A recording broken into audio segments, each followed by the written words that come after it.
Hello and welcome to the Inspiring Life School podcast. This is your host, Vidakovic, and on this podcast, I'll be sharing with you the most valuable strategies to live your one wildly beautiful and most precious life. Because this is it, my friend. In case you haven't guessed, when it comes to life, there's no rewind or pause button that exists. They say that the way that you spend your days is the way that you spend your life.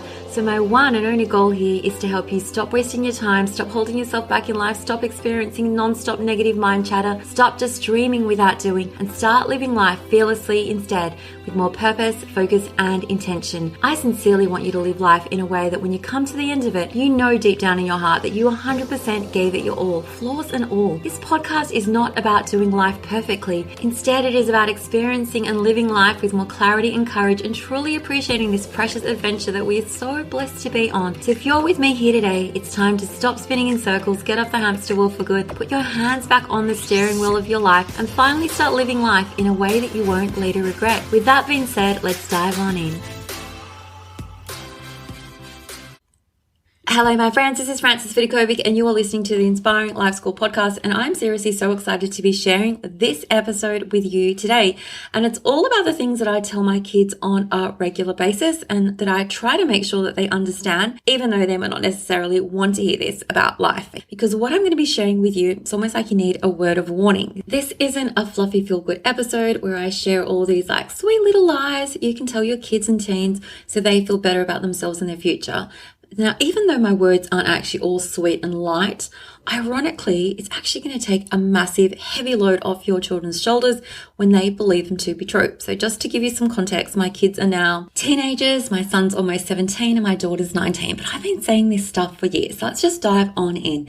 So first things first, like I've always told my kids that they aren't perfect and that I'm not perfect, and instead we're all perfectly imperfect in this world, every single human. And this means that we're all going to sometimes make mistakes. We're all sometimes going to feel grumpy. Sometimes we're going to be sad, or we're going to fail. We're going to be disappointed. Sometimes we're going to be angry, and so on. We're going to experience all the emotions, and this is just part of the human experience.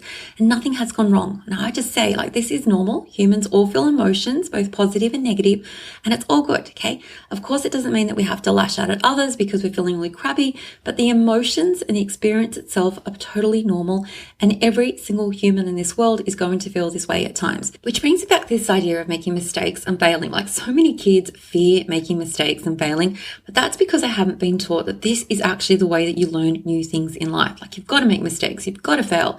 And are they going to get upset when they make a mistake? Of course, like, that's fine. In fact, it's fabulous because it means that your child is actually just a normal human being rather than a robot.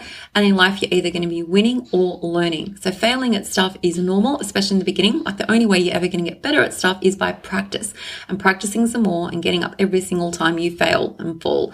And I also think that every kid should know that they don't have to like everybody. They don't have to agree with what everyone else says is true. They're allowed to have their own opinions, their own truths, but their job is to work out how to express their emotions respectfully.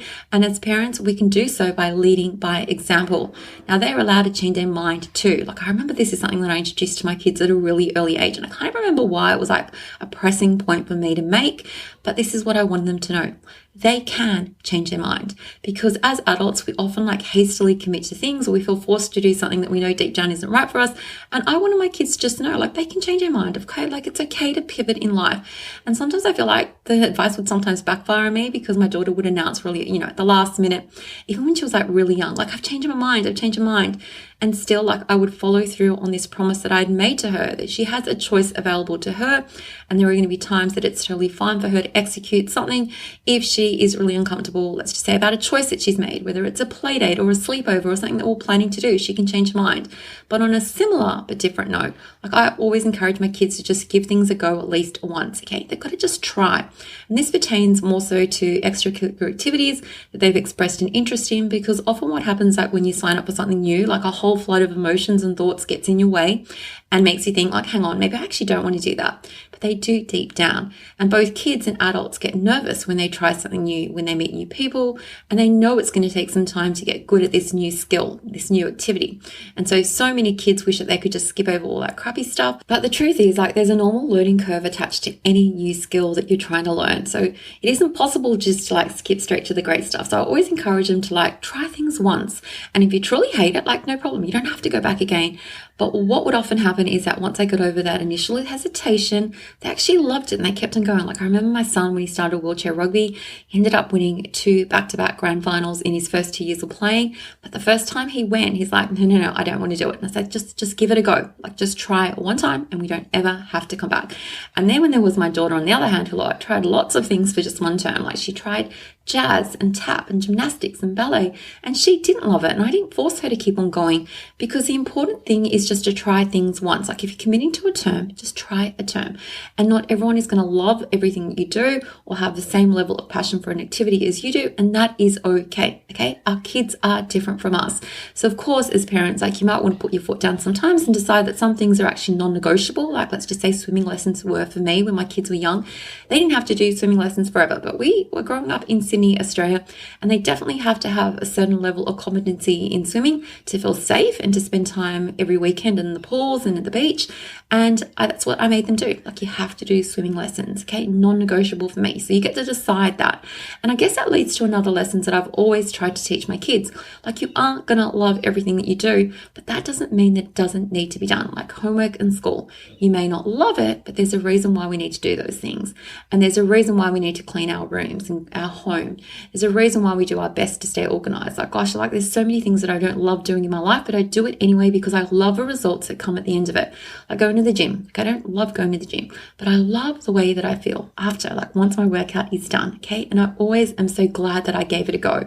And it's important for our kids to know this. Like they don't have to love cleaning their room, but they should do it if they love the result of having a clean room at the end. And they don't have to love eating their veggies, but they should do it if they want the result of a healthy body. And they don't have to love going to bed at night and, when it's their bedtime, but they do it anyway because it will make their mind and body feel rested for the next day. They don't have to love doing their homework. Like not every kid's going to say love doing their homework, but they should do it anyway if they desire the result of good grades. Okay, you have to give something in order to receive something. Like that's the price that we pay for our dreams and goals in life. So what else have I thought that it's really important to teach them? It's probably like so many things. I think that kids should walk to the beat of their own drum. They should stand up for the things that they believe in, even if others don't agree with them, like including myself and their dad. I will still always value and respect their opinions, and I encourage them to follow their own heart.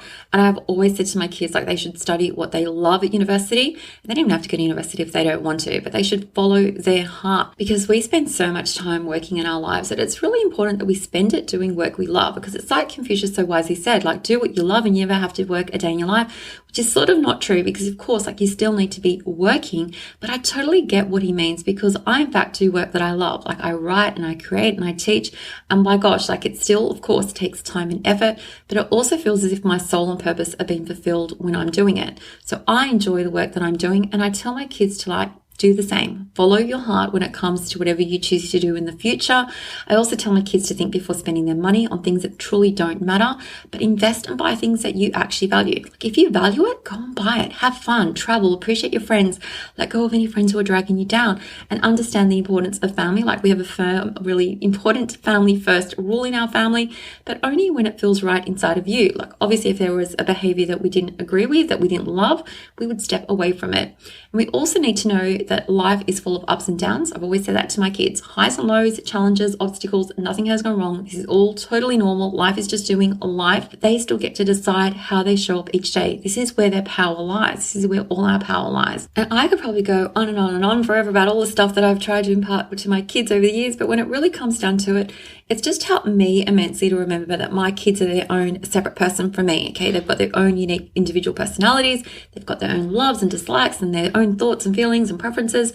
So they don't actually have to agree with anything that I'm trying to share with them. They don't have to, and that's okay. They are them. I am me. I'm just doing my best to share with them what I've learned over the years, and they can choose whether to take this advice on or not. Okay, honestly, it doesn't bother me. As long as they know that I'm doing my best each day and they know that I love and appreciate them, that's all that's truly important to me. And so that is it for this episode today. I feel like I've given you like the biggest nuggets that I've shared with my kids. And before we end, I just want to mention my signature parenting course, which is called Be a Better Parent in 30 Days. Now, if I could show you a way to create closer, more loving relationships with your kids over the next 30 days without ever expecting your kids to change their ways first, or feeling like you have to go back and rewrite the past, or thinking that you have to step into the body of Carol Brady, we all loved Carol, or having to test out a million different strategies to find a strategy that actually works, would you take me up on that offer? And if your answer is yes, I've created this one-of-a-kind course to help you totally radically transform your relationship with your kids within the next 30 days, no matter what your circumstances are, no matter how old your kids are, no matter how they are behaving. Now, of course, you have, two options. You can spend the rest of your life wishing that you'd done things differently or trying to repair the damage of your current ways. Or you can discover, in just a few hours, a really simple skill condensed from my 20 years of working as a life coach and a degree in psychology, a strategy that is going to radically change your relationship that you have with your kids in the next 30 days. It's my promise to you. So for more info on this course, check out inspiringmomlife.com. You go to the shop tab. That is where you will find Be a Better Parent in 30 Days. And until next time, take care, my friend. I love and appreciate you all so much. And I'm going to catch you on the next episode. Thank you so much for listening to the Inspiring Life School podcast. I really appreciate you allowing me to be a part of your life. If you'd love to stay in touch, please know that you can always find me on Instagram at Vidakovic, or you can visit my website, inspiringmomlife.com, where you can sign up and receive so many amazing freebies that I've created just for you to help you implement all my teachings into practice. There you'll also find all my online courses, resources and programs that I've created to help you uplevel your life in seriously the simplest way possible, so that you can ultimately create for yourself a life that feels simpler, lighter, and allows you to show up in a way that you love as your best and most authentic version of yourself. Now remember, this podcast is all about not just dreaming but also doing, because to create true sustainable change in your life, you need to be willing to do things differently. And that's what I'm here to support you to do every single step along the way, so that you too can begin to live your one wild and precious life with less stress, less overwhelm, less drama, and instead with zero regrets. Finally, if this podcast resonates with you at all and you appreciate the content, I would absolutely love for you to show your support by leaving me a review on Apple Podcasts. I'm on a mission to help more people wake up to the preciousness of life and to help them live their days with more intention and purpose, and your review will help make this goal of mine possible. Well, once again, thank you so much. I have loved spending this time with you, and I look forward to connecting with you again. I'm Vidakovic, and you have been listening to the Inspiring Life School podcast.